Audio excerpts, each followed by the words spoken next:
মধ্যপ্রাচ্যের সঙ্গে মিল রেখে দক্ষিণ চট্টগ্রামের ৭টি গ্রামে ঈদুল আজহা উদযাপন।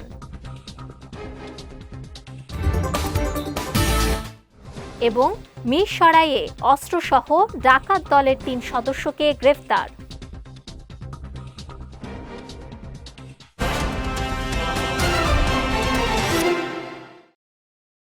আসসালামু আলাইকুম। চট্টগ্রাম সংবাদে আমন্ত্রণ জানাচ্ছি আমি নুসরাত আহমেদ।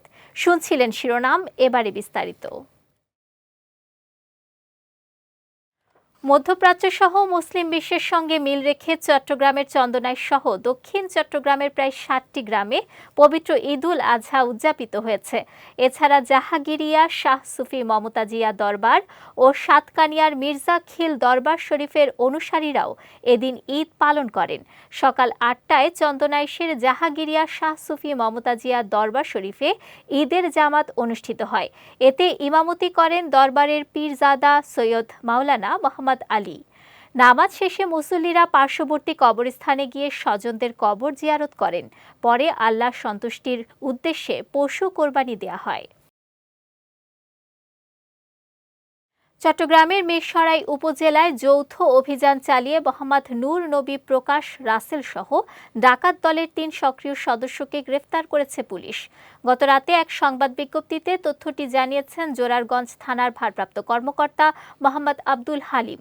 তিনি জানান, উপজেলার জোরারগঞ্জ থানার সোনা পাহাড়স্থ ঢাকা চট্টগ্রাম মহাসড়কে ডাকাতির প্রস্তুতিকালে দেশীয় অস্ত্রসহ তাদের গ্রেফতার করা হয়। জানা যায়, গ্রেফতারকৃত রাসেলের বিরুদ্ধে বিভিন্ন থানায় ২৯টি মামলা রয়েছে।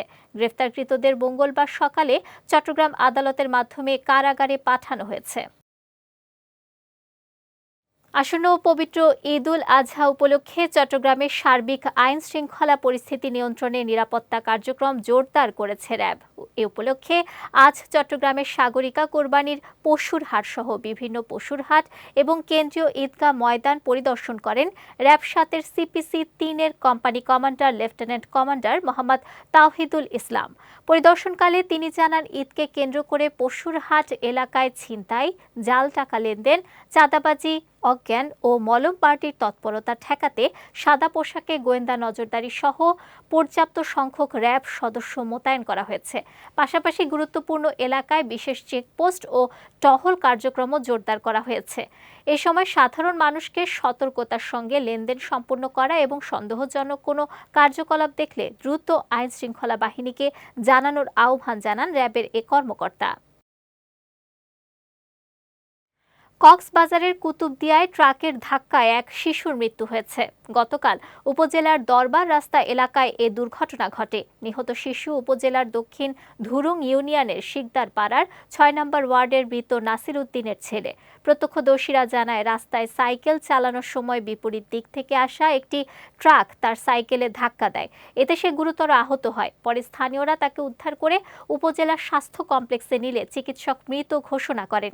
কুতুবদিয়া থানার ভারপ্রাপ্ত কর্মকর্তা ফারুক হোসেন জানান, কোনো অভিযোগ না থাকায় স্বজনদের কাছে মরদেহ হস্তান্তর করা হয়েছে।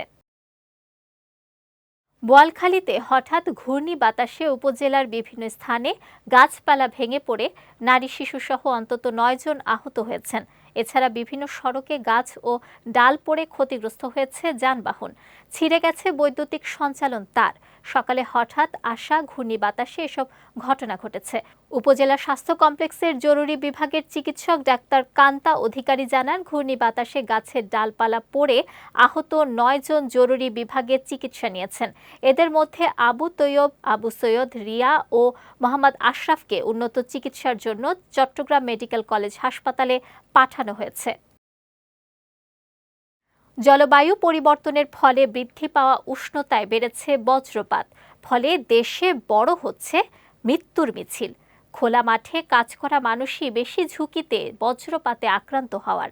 তবে সহজ কিছু কৌশল রপ্ত করলে বজ্রপাত থেকে নিরাপদ থাকা সম্ভব। জানা যায়, এপ্রিল থেকে মে মাসের প্রথম দিকে দেশের বিভিন্ন জায়গায় বজ্রপাতে মারা গেছে অর্ধশতাধিক মানুষ, যার বেশিরভাগই মারা গেছে গ্রামাঞ্চলে লবণ, ধান ও খোলা মাঠে কাজ করার সময়। জলবায়ু পরিবর্তনে বৈশ্বিক উষ্ণতা বৃদ্ধি পাওয়ায় বেড়েছে বজ্রপাতের মাত্রা। বজ্রপাত থেকে রক্ষার্থে নিরাপদ স্থানে অবস্থান সহ জনসচেতনতার কথা বলছেন আবহাওয়াবিদ। প্রাকৃতিক দুর্যোগ, বজ্রপাত রোধে কারো ক্ষমতা না থাকলেও সঠিক সতর্কতা ও নিরাপত্তায় কমাতে পারে প্রাণহানির ঝুঁকি, এমনটাই বলছেন বিশেষজ্ঞরা। পবিত্র ঈদুল আজহাকে সামনে রেখে কক্সবাজারের পেকুয়ার আলহাজ কবির আহমদ চৌধুরী বাজারের কামার পল্লীতে চলছে দা, ছুরি, বটি ও রামদা তৈরির ব্যস্ততা। ভোর থেকে গভীর রাত পর্যন্ত কাজ করলেও এবার লাভ নিয়ে শঙ্কায় রয়েছেন কামাররা। তারা জানান, তীব্র গরমের পাশাপাশি কয়লার দাম বেড়ে যাওয়ায় উৎপাদন খরচ অনেক বেড়েছে। বর্তমানে এক বস্তা কয়লা 900 থেকে 1200 টাকায় বিক্রি হচ্ছে, যা গত বছরের তুলনায় বেশি। এছাড়া অনলাইন বাজারের প্রভাবেও স্থানীয় কামারদের বিক্রি কমে গেছে।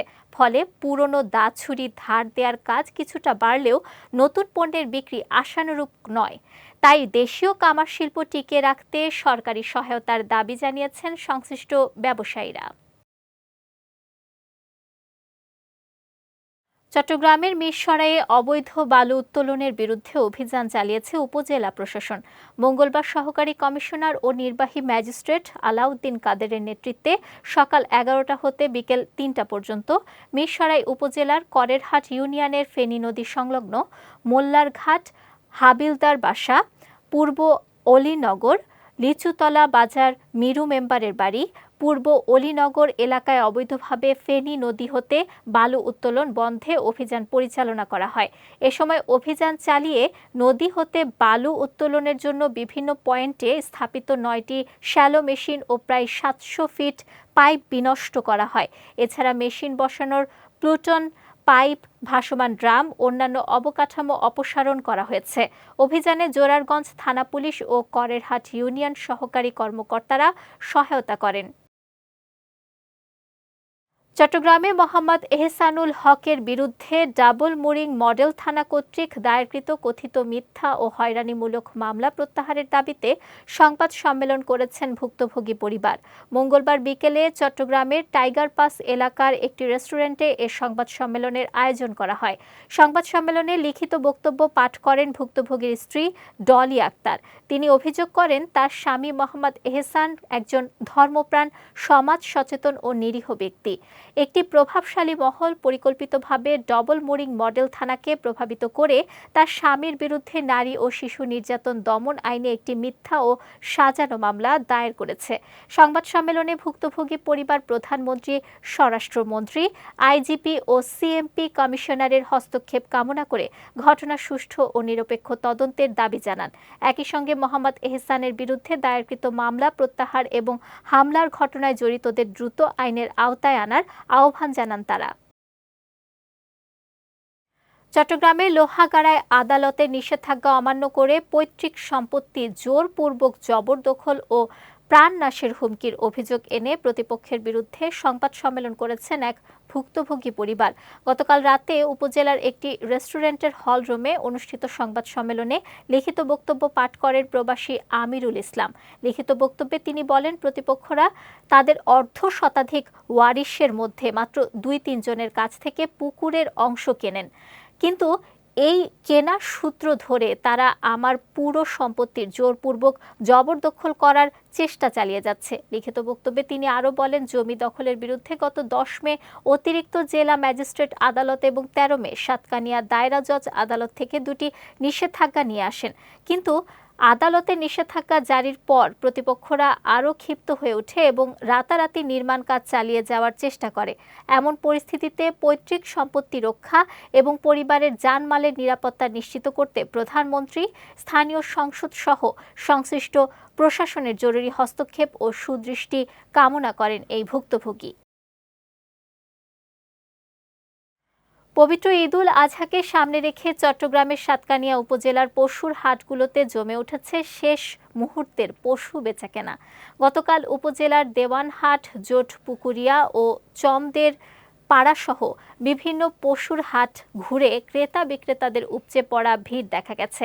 হাটগুলোতে পর্যাপ্ত গরুর সরবরাহ থাকায় ক্রেতারা সহজেই পছন্দের পশু কিনতে পারছেন। অন্য বছরের তুলনায় এবার গরুর দাম তুলনামূলক সহনীয় থাকায় স্বস্তি প্রকাশ করেছেন সাধারণ ক্রেতারা। এদিকে বাজারগুলোতে প্রশাসনের নজরদারি থাকায় নির্বিঘ্নে কেনাকাটা করতে পারছেন বলে জানান ক্রেতারা। অন্যদিকে কাঙ্ক্ষিত দামে গরু বিক্রি করতে পেরে সন্তুষ্ট বিক্রেতা ও খামারিরাও। পবিত্র ঈদুল আজহা উপলক্ষে রাঙামাটিতে গরিব, দুস্থ ও অসহায় মানুষের পাশে দাঁড়িয়েছে পার্বত্য চট্টগ্রাম ছাত্র পরিষদ। সংগঠনটি রাঙামাটি জেলা শাখার উদ্যোগে রাঙামাটি কাঁঠালতলী সরকারি প্রাথমিক বিদ্যালয় মাঠে 250টি পরিবারের মাঝে খাদ্য সহায়তা হিসেবে চাল বিতরণ করে। এ সময় সংগঠনের রাঙামাটি জেলা শাখার সভাপতি তাজুল ইসলাম তাজের সভাপতিত্বে অনুষ্ঠানে প্রধান অতিথি হিসেবে রাঙামাটি পার্বত্য জেলা পরিষদের সদস্য ও পিসিসিপি কেন্দ্রীয় কমিটির সাধারণ সম্পাদক মোহাম্মদ হাবিব আজম উপস্থিত ছিলেন। এ সময় বিশেষ অতিথি হিসেবে উপস্থিত ছিলেন রাঙামাটি প্রেস ক্লাবের সভাপতি আনোয়ার আল হক, কাঁঠালতলী সরকারি প্রাথমিক বিদ্যালয়ের প্রধান শিক্ষক কলিমুল্লাহ। এছাড়াও পিসিসিপি রাঙামাটি জেলা শাখার সাধারণ সম্পাদক আলমগীর হোসেন, সাংগঠনিক সম্পাদক পারভেজ মোশাররফ সহ জেলা, উপজেলা, পৌর ও কলেজ শাখার বিভিন্ন পর্যায়ের নেতৃবৃন্দরা অনুষ্ঠানে উপস্থিত ছিলেন। চট্টগ্রামের রাউজানে চট্টগ্রাম উত্তর জেলা বিএনপির নেতা ও জিয়া মঞ্চ কেন্দ্রীয় কমিটির সহ সাধারণ সম্পাদক হাজী মোহাম্মদ জসিমের মা সালমা খাতুনের জানাজা অনুষ্ঠিত হয়েছে। গতকাল উপজেলার ১৩ নম্বর নোয়াপাড়া ইউনিয়নের পলোয়ানপাড়া মামুর নুরানি মাদ্রাসা মাঠে জানাজা অনুষ্ঠিত হয়েছে। এর আগে গত রবিবার নগরীর পার্কভিউ হাসপাতালে চিকিৎসাধীন অবস্থায় তিনি ইন্তেকাল করেন। এ সময় মরহুমার মৃত্যুতে গভীর শোক প্রকাশ করেছেন বিএনপির স্থায়ী কমিটির ভাইস চেয়ারম্যান ও রাউজানের সাবেক সংসদ সদস্য আলহাজ গিয়াসউদ্দিন কাদের চৌধুরী। তিনি মরহুমার রুহের মাগফিরাত কামনা করেন এবং শোক সন্তপ্ত পরিবারের প্রতি সমবেদনা জানান। এ সময় চট্টগ্রাম উত্তর জেলা বিএনপির সাবেক শিক্ষা বিষয়ক সম্পাদক মোহাম্মদ হাবিবুল্লাহ মাস্টার, রাউজান উপজেলা বিএনপির সাধারণ সম্পাদক মোহাম্মদ আনোয়ার হোসেন, চট্টগ্রাম উত্তর জেলা স্বেচ্ছাসেবক দলের যুগ্ম আহ্বায়ক ইউসুফ তালুকদার, উত্তর জেলা যুব দলের যুগ্ম সাধারণ সম্পাদক মোহাম্মদ মাসুদ আলম সহ সাংগঠনিক সম্পাদক মোহাম্মদ ইকবাল চৌধুরী, উপজেলা ছাত্রদলের সাবেক আহ্বায়ক মোহাম্মদ জাহেদ সহ স্থানীয় গণ্যমান্য ব্যক্তিবর্গ, রাজনৈতিক নেতৃবৃন্দ, সামাজিক সংগঠনের প্রতিনিধি এবং আত্মীয় স্বজন জানাজায় উপস্থিত ছিলেন। জানাজা শেষে মরহুমাকে পারিবারিক কবরস্থানে দাফন করা হয়। পরে তার রুহের মাগফিরাত কামনায় বিশেষ দোয়া ও মোনাজাত অনুষ্ঠিত হয়। চট্টগ্রাম সংবাদ শেষ করার আগে শিরোনামগুলো দেখে নিচ্ছি আরও একবার।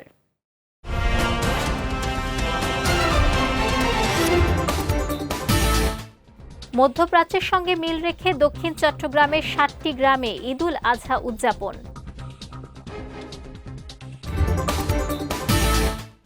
এবং মিরসরাইয়ে অস্ত্রসহ ডাকাত দলের ৩ সদস্যকে গ্রেফতার।